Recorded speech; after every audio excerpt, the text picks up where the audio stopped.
Hi, everybody. Here we are again. We're going to continue reading Chapter 4, Back to the Burrow. That's if they're coming at all. Probably mistaken the day. I dare say their kind don't set much store by punctuality. Either that, or they drive some tin-pot car that's broken Harry jumped up. From the other side of the living room door came the sound of the three Dursleys scrambling, panic-stricken, across the room. Next moment Dudley came flying into the hall, looking terrified. "What's happened?" said Harry. "What's the matter?" But Dudley didn't seem able to speak. Hands still clamped over his buttocks, he waddled as fast as he could into the kitchen.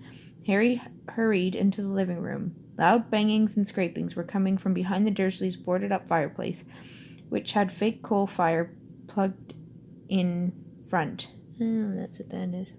Fake coal fire, yeah. "What is it?" gasped Aunt Petunia, who had backed into the wall and was staring, terrified, towards the fire. "What is it, Vernon?"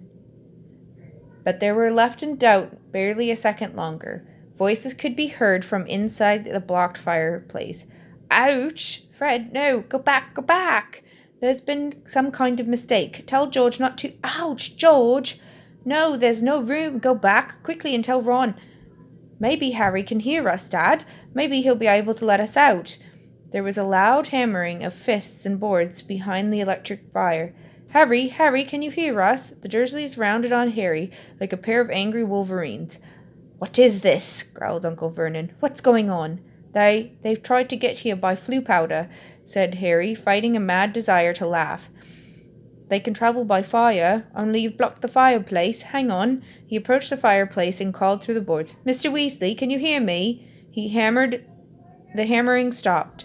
Somebody inside the chimney piece said, "Shh! Mr. Weasley, it's Harry. The fireplace has been blocked up.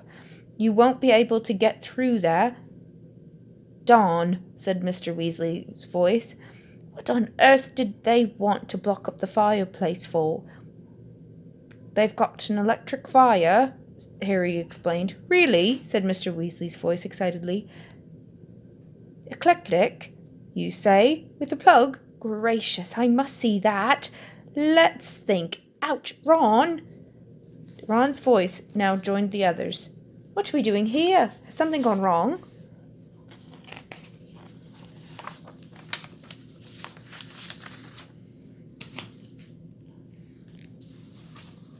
"Oh, no, Ron," came Fred's voice very sarcastically. "No, this is exactly where we wanted to end up." "Yeah, we're having the time of our lives here," said George, whose voice sounded muffled, as though he had squashed against the wall. Boys, said Mr. Weasley vaguely. "I'm trying to think what to do. Yes, only way. Stand back, Harry." Harry retreated to the sofa. Uncle Vernon, however, moved forward.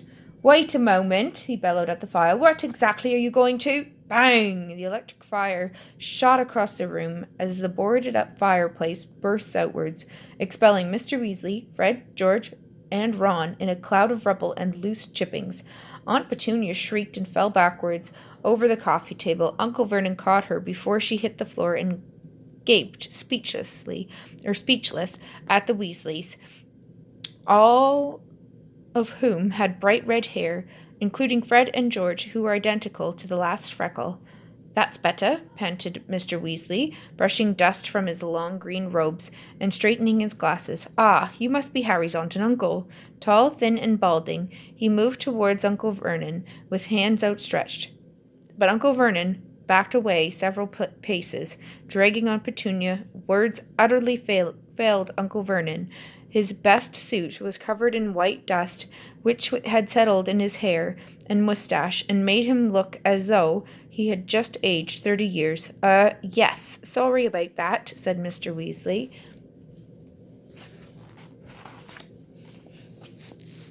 Lowering his hand and looking over his shoulder at the busted fireplace. Oh, it's all my fault. It just didn't occur to me that we wouldn't be able to get out at the other end. I had your fireplace connected to the flue network, you see, just for an afternoon, so that we could get Harry. Muggle fireplaces aren't supposed to be connected, strictly speaking, but I've got a useful connection at the flue regulation panel, and he fixed it for me. I can put it right in a jiffy. Though, don't worry, I'll light a fire to send the boys back, and then I can repair your fireplace before I disapparate. Harry was ready to bet that the Dursleys hadn't understood a single word of this. They were still gaping at Mr. Weasley, thunderstruck. Aunt Petunia staggered upright again and hid behind Uncle Vernon. "Hello, Harry," said Mr. Weasley brightly. "Got your trunk ready?" "It's upstairs," said Harry, grinning back. "We'll get it," said Fred at once, winking at Harry. He and George left the room. They knew where Harry's bedroom was, having once rescued him from it in the dead of night. Harry suspected that Fred and George were hoping to get a glimpse of Dudley. They had heard a lot about him from Harry. "Well," said Mr. Weasley, swinging his arms slightly, while he tried to find words to break the very nasty silence. "Very, nice place you've got here." As the usual spotless living room was now covered in dust and bits of brick, this remark didn't go down too well with the Dursleys. Uncle Vernon's face purpled once more, and Aunt Petunia started chewing her tongue again. However, they seemed too scared to actually say anything. Mr. Weasley was looking around. He loved everything to do with Muggles. Harry could see him itching to go and examine the television and the video recorder. They run off electricity, do they?" he said knowledgeably. "Oh, yes. I can see the plugs. I collect plugs," he added to Uncle Vernon, "and batteries. Got a very large collection of batteries. My wife thinks I'm mad, but there you are." Uncle Vernon clearly thought Mr. Weasley was mad too. He moved ever so slightly to the right, screening Aunt Petunia from view, as though he thought Mr. Weasley might suddenly run at them and attack.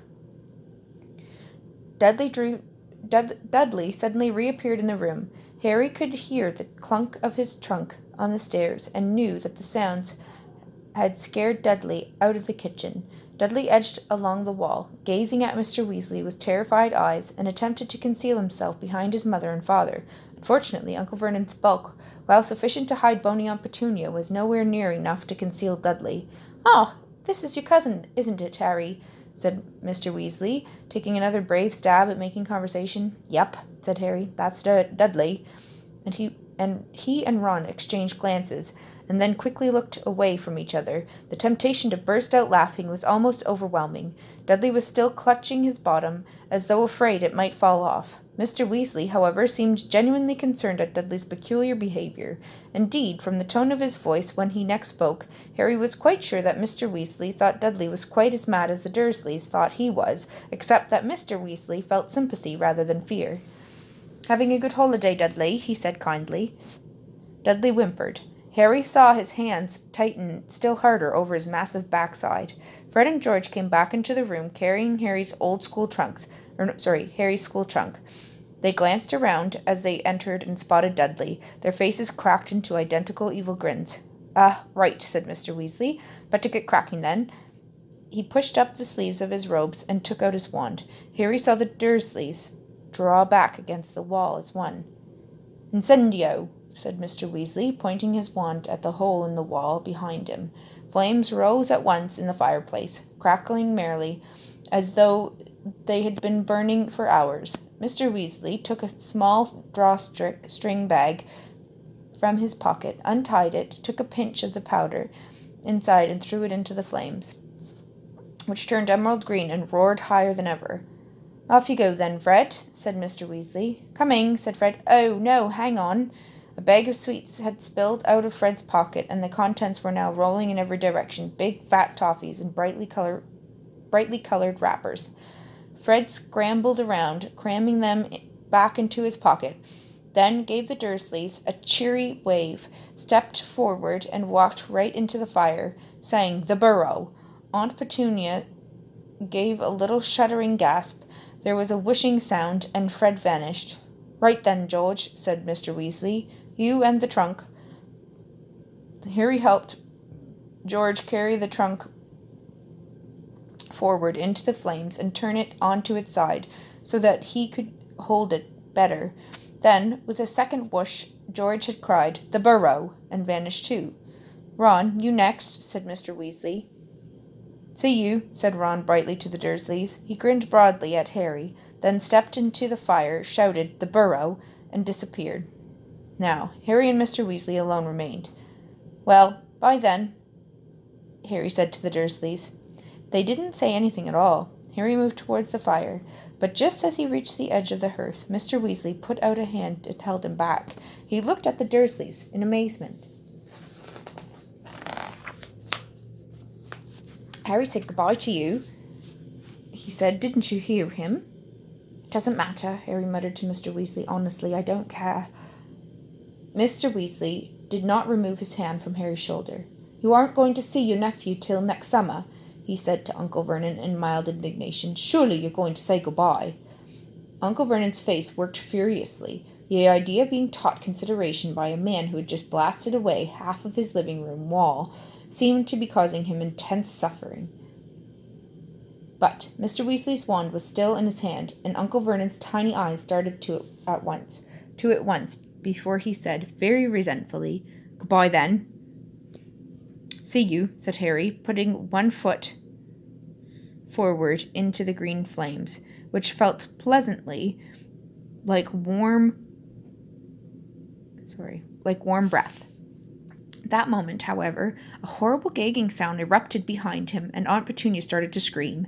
Harry wheeled around. Dudley was no longer standing behind his parents. He was kneeling beside the coffee table, and he was gagging and sputtering on a foot-long, purple, slimy thing that was protruding from his mouth. One bewildered second later, Harry realized that the foot-long thing was Dudley's tongue, and that a brightly colored toffee wrapper lay on the floor before him. Aunt Petunia hurled herself onto the ground beside Dudley, seized the end of the swollen tongue, and attempted to wrench it out of his mouth. Unsurprisingly, Dudley yelled and spluttered worse than ever, trying to fight her off. Uncle Vernon was bellowing and waving his arms around, and Mr. Weasley had to shout to make himself heard. "Don't worry, I can sort him out," he yelled, advancing on Dudley with his wand outstretched. But Aunt Petunia screamed worse than ever and threw herself on top of Dudley, shielding him from Mr. Weasley. "No, really," said Mr. Weasley desperately. "It's a simple process. It was the toffee, my son Fred. Real practical joker, but it's only an engagement charm, at least. I think it is. Please, I can correct it." But far from being reassured, the Dursleys became more panic-stricken. Aunt Petunia was sobbing hysterically, tugging Dudley's tongue as though determined to rip it out. Dudley appeared to be suffocating under the combined pressure of his mother and his tongue, and Uncle Vernon, who had lost control completely, seized a china figure from on top of the sideboard and threw it very hard at Mr. Weasley, who ducked, causing the ornament to shatter in the blasted fireplace. "Now, really," said Mr. Weasley angrily, brandishing his wand, "I'm trying to help." Bellowing like a wounded hippo, Uncle Vernon snatched up another ornament. "Harry, go!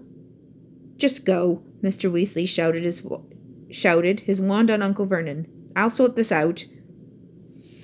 Harry didn't want to miss the fun, but Uncle Vernon's second ornament narrowly missed his left ear. And on balance, he thought it best to leave the situation to Mr. Weasley. He stepped into the fire, looking over his shoulder as he said, "The burrow," and his last fleeting glimpse of the living room was of Mr. Weasley blasting a third ornament out of Uncle Vernon's hand with his wand, Aunt Petunia screaming and lying on top of Dudley, and Dudley's tongue lolling around like a great slimy python. But next moment, Harry had begun to spin very fast, and the Dursleys' living room was whipped out of sight in a rush of emerald green flames. Next chapter is chapter 5, and it's entitled Weasley's Wizard Wheezes.